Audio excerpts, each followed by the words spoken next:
제 원칙을 세우는 거죠. 주식에다가 40%를, 60%를 넣고, 채권에 뭐 40%를 넣고, 이거를 꾸준히 지켜나가는 것. 이게 핵심이다라고 이해를 해주시면 될 것 같아요. 제프, 지난번에 채권 ETF 설명드리고 혹시 구매를 하셨나요? 네, 채권 ETF는 좀 사봤습니다. 말씀하신 한 몇 프로로 사셨어요? 제가 다 샀는데요. 아, 남은 돈으로? 남은 돈이 많잖아요. 한 50%? 50%는 제가 그 위험 주식이 많으니까 저는 이제 못 팔았어요. 사실 미국 주식 아직 마음이 아파서 너무 못 팔았고 자녀 현금으로 이제 채권으로 채우자, 비율을 맞춰보자. 당연히 못 맞추죠. 한참 걸리겠지만 일단 그렇게 해봤습니다. 이제 그 비율을 잘 정하고 그거를 지켜나가는 게 되게 중요한데, 이제 장기 투자를 하고 포트폴리오를 만들어 나갈 때는. 그런데 혹시 최근에 뭐 리밸런싱 뭐 이런 단어를 들어보신 적 있으신가요? 네, 저도 이제 포트폴리오 투자법이라는 거에 대한 책을 이제 보니까 거기에 이제 제일 중요하게 나오는 게 내가 생긴 투자 원칙을 정해놓고 일정 간격을 두고 리밸런싱을 해서 비율을 계속 맞추기만 하면 된다. 그것만 해라. 라는 거에서 이제 리밸런싱이라는 걸 봤어요. 근데 리밸런싱을 할 때 어떻게 해야 되는지 혹시 아시나요? 그리고 왜 해야 되는지? 제가 그냥 보기로는 어떤 자산 포트폴리오를 구성해서 뭐 5가지가 있다. 예를 들어서 그러면 뭐 A, B, C, D, E가 있는데 A 가격이 올랐고 C 가격이 줄었다 그러면 가격이 오른 거는 팔고 가격이 줄어든 거는 다시 구매해서 자산의 자산 가격의 비율을 똑같이 맞추는 것이라고 그쵸. 알고 있는데요. 네. 네, 그러면은 우선은 간단하게 리밸런싱이 정확하게 무엇인가. 그러니까 다양하거든요. 리밸런싱의 방법이 여러 가지가 있을 거고. 근데 기본적으로 생각하는 리밸런싱은 아까 제가 이제 제프한테 물어봤을 때 몇 퍼센트 비율로 이제 들어가셨냐라고 물어봤던 이유는 리밸런싱을 할 때 그 비율이 굉장히 중요하기 때문이에요. 그래서 우선 아주 간단한, 아주 기본적인 리밸런싱을 알려드리면은 리밸런싱은 설정한 비율을 다시 맞추는 것이라고 이해를 해주시면 좋을 것 같습니다. 그러니까 이것부터 잘 해야 뭐 나중에 비율을 바꾼다든지 아니면 포트폴리오를 바꾼다든지 여기까지 넘어갈 수 있기 때문에 우선 기본적으로 내가 설정한 비율을 다시 맞추는 것을 잘 이해해 주셔야 돼요. 근데 혹시 이 리밸런싱이라는 개념이 어디서 왔는지 알고 계시나요? 저는 포트폴리오 여기까지밖에 모르는 것 같아요. 그 전에도 있었는지. 그러니까 이 리밸런싱이라는 개념 자체가 그 셰넌의 도깨비 이론이라고 해가지고 이분이 이렇게 테스트를 했거든요. 그러니까 오르고 내림 장에서 똑같은 비율만 맞추는 거를 테스트를 돌려봤었어요. 그랬을 때 실제로 모든 상황에서 수익률이 나아지더라. 그러니까 이게 주식을 봤을 때 이렇게 갈 수 있잖아요. 3가지 케이스가 있잖아요. 두 가지의 주식을 갖고 있고 둘 다 상향이 되고 있을 때 포트폴리오 비중을 맞추기만 해도 그 2개 주식의 상승폭보다도 더 크게 올라가고, 그리고 하나는 오르고 하나는 떨어질 때 그 비중을 맞춰도 오히려 내 포트폴리오의 그 수익률은 올라가고 있고, 그리고 둘 다 떨어질 때도 운이 좋으면은 오히려 수익률은 올라가는 그러한 그림을 보였고, 그래서 그거를 이제 증명을 해낸 게 셰넌의 도깨비 이론이라고 하는데, 그거에 이제 근간을 두고 있는 리밸런싱이다라고 이해를 해주시면 됩니다. 그랬을 때 포트폴리오 비중만 잘 맞춤으로 인해도 수익이 올라가고 있잖아요. 그래서 꼭 해야 된다라고 말씀을 드리는 거죠. 리밸런싱을 왜 해야 되는지를 좀 그림을 같이 보면서 설명을 드리고 싶은데, 혹시 제가 써놓은 글을 지금 같이 보고 계실까요? 네. 거기에서 이제 좀 내려오다 보면은 가정을 먼저 한번 보여드릴게요. 그래서 가정에서 투자금은 총 100만 원이고 주식의 60%, 그리고 현금의 40%, 매우 극단적인 예시를 들어보는 거예요. 주식은 매일 50% 상승하고 그리고 50% 하락한다 라는 가정입니다. 그러니까 매일 하루는 50%, 하루는 50% 하락, 이렇게 가정을 했을 때 리밸런싱을 실행했을 때와 안 했을 때를 한번 보여드릴게요. 그래서 첫째, 이제 처음에는 60만 원 대 40만 원으로 시작을 하잖아요. 그리고 첫 번째 날에 90만 원, 40만 원 됐을 때 이제 1차 리밸런싱을 진행을 합니다. 이제 2차로 갔을 때 금액이 1차를 하고 났을 때 리밸런싱을 했을 때 금액은 91만 원이고 안 했을 때는 85만 원이죠. 그러니까 내가 갖고 있는 원금보다 떨어지긴 했지만 손실률이 더 방어가 되었죠. 그리고 이제 똑같은 상황에서 다음 날은 주식이 올랐고 그래서 이제 2차 리밸런싱을 들어갔습니다. 그렇게 해서 다음 날 50%가 상승했을 때 제 이제 포트폴리오의 가치는 리밸런싱을 했을 때는 118만 3천 원, 안 했을 때는 107만 5천 원. 그러니까 오를 때는 더 많이 오르고 떨어질 때는 방어가 되고 이런 게 이제 리밸런싱의 효과라고 생각을 해주시면 될 것 같아요. 그래서 이런 걸 보시면서 제프가 그 비율을 생각 안 하고 이 포트폴리오를 짜신 거를 좀 후회하게 되시나요? 어떠신가요? 네, 포트폴리오 사실 없다고 봐야겠죠. 짠 게 아니죠. 그래서 사실은 내가 들어가는 포트폴리오의 비중이 어떤 게 얼만큼 넣어야 될까는 사실 답은 없어요. 그러니까 그거를 지금 찾을 수는 없는데 중요한 거는 제 원칙을 세우는 거죠. 주식에다가 40%를 60%를 넣고 채권에 뭐 40%를 넣고 이거를 꾸준히 지켜나가는 것 이게 핵심이다라고 이해를 해주시면 될 것 같아요. 그러면은 그 다음에 리밸런싱을 그럼 어떻게 해야 될까를 좀 궁금하실 것 같은데 제프라면 어떻게 하실 것 같아요? 만약에 지금 가정을 좀 드려볼게요. 지금 들어가신 포트폴리오 주식 포트폴리오가 50이고 채권이 50이다 라고 했을 때 어떻게 한번 운영을 해보시겠어요? 일단은 리밸런싱을 얼마 만에 한 번씩 할지를 정해야 될 것 같아요. 그 주기를 정해놓고 그때 뭐 리밸런싱을 좀 기계적으로 하는 게 중요하지 않을까라는 생각이 좀 드는 게 아까 말씀하신 원칙을 말씀하셨지만 제가 이제 갖고 있는 포트폴리오를 이론적으로 봤을 때는 너무 올라 있는 건 팔아야 될 거고 떨어져 있는 거는 더 사야 될 텐데 둘 다 어렵더라고요. 맞아요. 왜냐? 올랐으면 더 오르지 않을까? 아, 팔기 너무 아까운데? 그리고 떨어진 거는 이거 그래도 지금 내가 이거를 처분 안 하면은 뭔가 나중에 그냥 그게 오를 수도 있지 않을까? 막 이런 생각도 들고 하면서 결과적으로는 둘 다 손을 못 대겠는 상황이 생기는데 리밸런싱은 진짜 단순히 원칙을 고수하게 만드는 기계적인 행동을 유도하기 때문에 좋지 않을까라는 생각이 들더라고요. 중요하다라고 생각하신 게 이제 주기잖아요. 네. 얼마나 한 번씩 해야 될까? 근데 그거는 크게 중요하진 않아요. 너무 자주 할 필요도 없어요.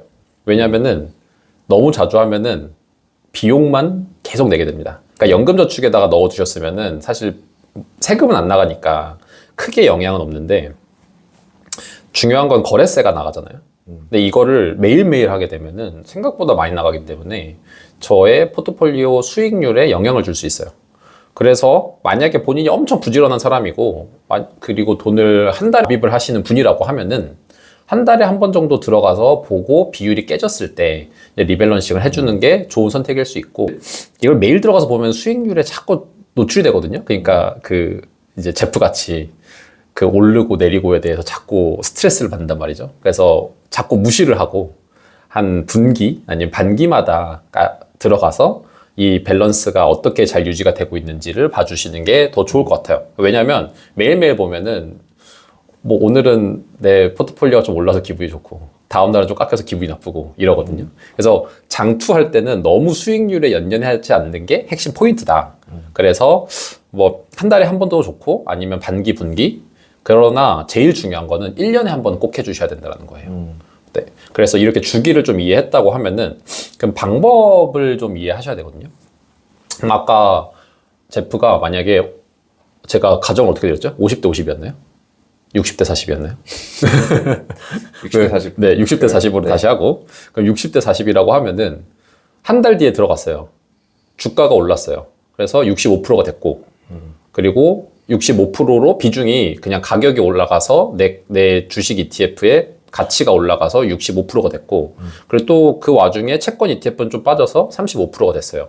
이때 어떻게 하셔야 되냐라고 하면은 올라간 ETF의 5%에 해당하는 만큼을 매도를 하셔야 됩니다. 기계적으로 뭐 아프다 팔아서 수익이 좀 깎이는 거 아니냐 이런 생각하시면 안 되고 5%를 깎아서 그리고 그 5%에 해당하는 금액만큼 채권 ETF를 사시면 돼요. 그렇게 되면은 비중이 다시 60대 40으로 맞춰지겠죠. 네, 이게 이제 리밸런싱의 아주 기본이다라고 이해를 해주시면 됩니다.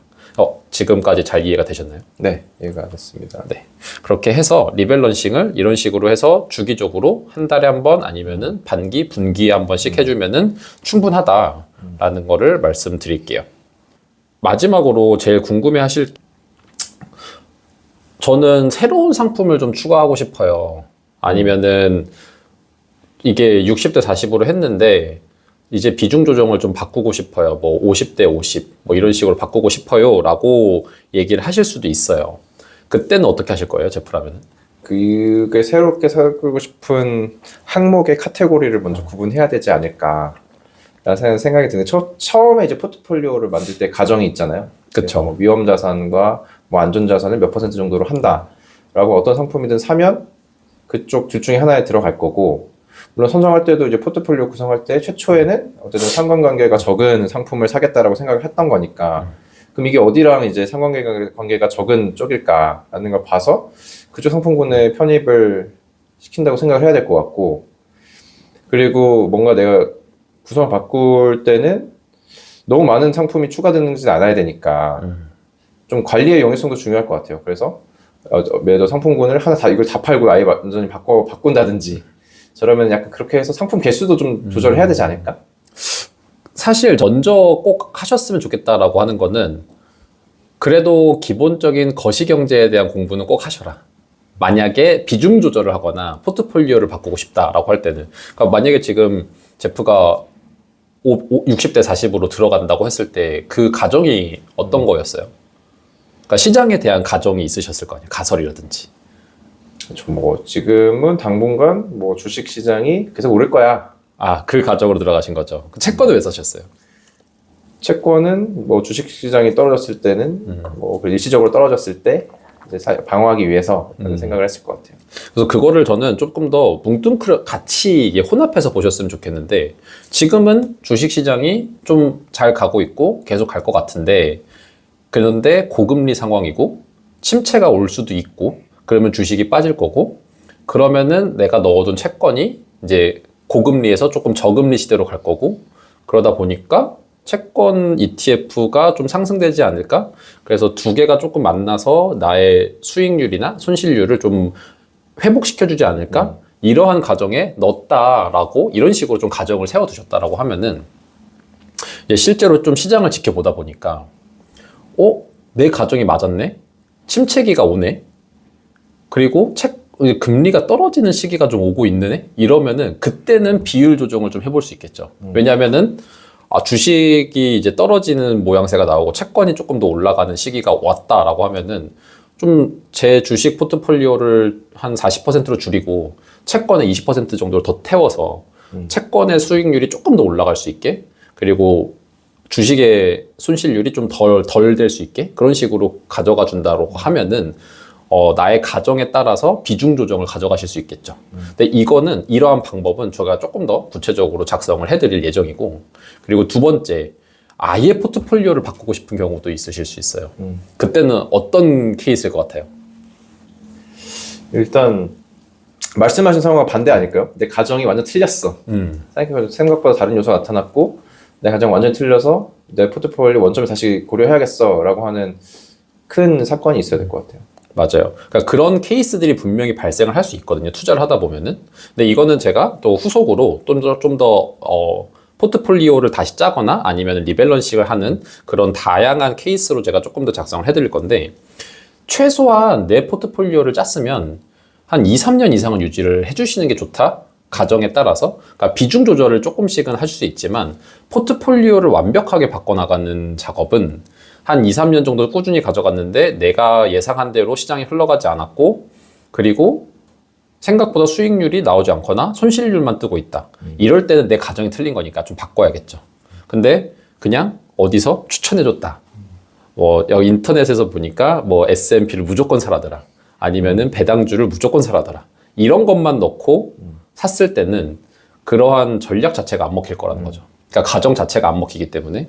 그래서 저는 리밸런싱을 꼭 하시라라고 말씀드리는 이유는 이 앞단에 이러한 가정을 바탕으로 내 포트폴리오를 짰다라는 그런 기본적인 이제 생각 안에서 리밸런싱을 하셔라라고 말씀을 드리는 거고, 만약에 이 뒷단에 이런 가정이 없이 그냥 투자가 들어갔다라고 하면은 지금 당장 먼저 하셔야 될 거는 나만의 경제 가설을 세우는 것. 그게 나의 포트폴리오를 탄탄하게 만드는 거다라고 생각이 들 것 같아요. 그러면은 다음 세션 때 제프의 포트폴리오의 가설을 설명해 주실 수 있을까요? 아니면 지금 당장 해주셔도 좋을 것 같고. 제 가설은 지금 묶여 있습니다. 네, 가설은 미국 주식을 좀 많이 갖고 있어서 포트폴리오 하다 보니까 이걸 다 팔아야 되거든요. 사실 좀 비중을 이제 미국 주식에 묶여 있는 비중을 줄이고 그 다음에 이제 채권이나 뭐 금, 현물 같은 상관계수 낮은 걸 높여서 이상적인 이제 포트폴리오를 구성을 해야 되는데 아까 말씀드린 대로 또 미국 주식은 또 개별 종목으로 들어가 있어요. 무엇을 팔 것이냐라고 하는 또 어려움이 또 있더라고요. 애초에 이게 ETF로 소수의 뭔가 종목이 있으면 되게 편할 텐데 개별 종목 여러 개 갖고 있다 보니까 오른 거를 팔아야 될까? 마이크로소프트를 팔아야 될까? 아니면 내가 산 그 바이오주를 떨어졌는데 한 40% 떨어졌는데 이걸 팔아야 될까? 이런 고민이 사실 되더라고요. 그래서 어떤 식으로 리밸런싱 해야 될지 그게 제일 고민입니다. 오른 거는 마이크로소프트 계속 오르지 않을까? 팔기 또 어렵고 떨어진 건 또 아쉽고 그런 마음이 있네요. 한번 지금 제가 말씀드린 거를 적용해 보시면 될 것 같아요. 그러니까 리밸런싱을 할 때 앞단에 뭐가 필요하다고 말씀드렸죠? 앞단에? 가설? 그쵸. 투자에 대한 가설이 필요하잖아요. 그때 바이오주랑 마이크로소프트를 샀을 때 가설이 있으실 거 아니에요? 별로 없죠, 사실. 근데 뭐 그래도 바이오주를 샀을 때도 이게 갈 거다. 이게 어떤 것 때문에 갈 거다. 뭐 그런 이론적 그건 있으셨을 거예요. 근데 그게 만약에 깨졌다라고 하면은 지금 이 주식은 더 이상 안 갈 것 같다라는 생각이 들었다고 하면은 그게 몇 퍼센트 손익이건 떠나서 손절을 하셔야 되겠죠. 근데 그게 아니라 마이크로소프트는 만약에 샀는데 내가 그때 생각했던 것보다 더 잘 갔고 지금보다 더 수익률이 날 것 같아. 그럼 파시면 안 되죠. 근데 다만 다른 거를 그 개별 주식 간의 포트폴리오라 하더라도 본인이 가져가겠다는 비중이 있으실 거거든요. 마이크로소프트는 40%만 가져갈 거야. 다른 거는 10%만 가져갈 거야. 이렇게 세워둔 상태에서 마이크로소프트가 너무 올라가서 지금 40%를 초과했어요. 그런 비중 조절을 하시는 게 좋다. 그래서 그거를 이제 좀 떨어진 거에다 태워주는 게 좋다. 그거를 단순히 그냥 기계적으로만 해도 수익률이 조금 더 개선이 된다. 이게 이론적으로 나와 있는 얘기니까 그거를 한번 해보셔도 좋을 것 같습니다. 다만 이론에 근거해서 깨진 바이오주는 파시는 게 좋지 않을까라고 이제 조심스럽게 한번 말씀을 드려봅니다. 네. 네. 혹시 지금 오늘 리밸런싱과 관련해서 궁금하신 게 있으실까요? 리밸런싱을 잘하는 방법이 있을까요? 왜냐면 이게 아무리 원칙에 따라서 하면 된다고 하지만 파는 순간에는 엄청나게 감정이 개입이 되고 기계적으로 스스로도 진짜 기계적으로 하시나요?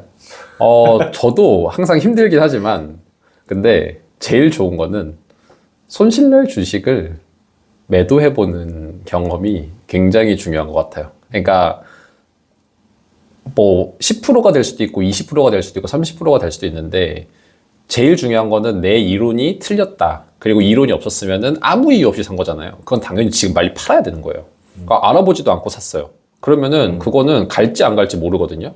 그러면 저의 심리만 더 요동치게 만드는 거죠. 그래서 그게 그러한 주식을 사셨거나 아니면 그러한 ETF를 사서 내 포트폴리오에 들어와 있다? 저는 개인적으로 빨리 청산하셔라. 그게 아니라 내 이론의 근거에 따라 봤을 때 미래에는 갈 것 같은데 지금은 조금 조정이 필요할 것 같아. 이럴 때는 정말 기계적으로 내가 공부를 했다라고 하면 하실 수 있을 거예요. 근데 제일 중요한 건 공부를 하고 내가 이걸 왜 샀는지에 대한 논리를 세워두셔야 되는 거죠. 안 세워두면은 팔 때도 흔들리고 살 때도 흔들립니다. 그러면은 포트폴리오가 계속 망가지겠죠. 그래서 사실 때는 꼭 공부를 하셨으면 좋겠다. 그러니까 저희가 항상 ETF 읽어드리기 하잖아요. 그거를 보시고 조금 더 공부를 해서 내 포트폴리오에 담아야 할 상품일지 아닐지를 결정하셨으면 좋겠다. 우리 시청자들 그리고 구독자분들에게도 권해드리고 싶은 얘기입니다. 네, 그러면 오늘 아주 기초적인 리밸런싱에 대해서 알아봤고 다음번에는 더 좋은, 조금 더 나아진 리밸런싱 전략 그리고 포트폴리오를 바꾸는 전략 등등도 준비해서 소개해드리도록 하겠습니다. 저희 컨텐츠가 도움이 되셨다고 하면은 구독, 알림 그리고 좋아요도 눌러주시면 좋겠습니다. 네, 그러면은 오늘까지 여기까지만 진행하고 지호였습니다. 제프였습니다.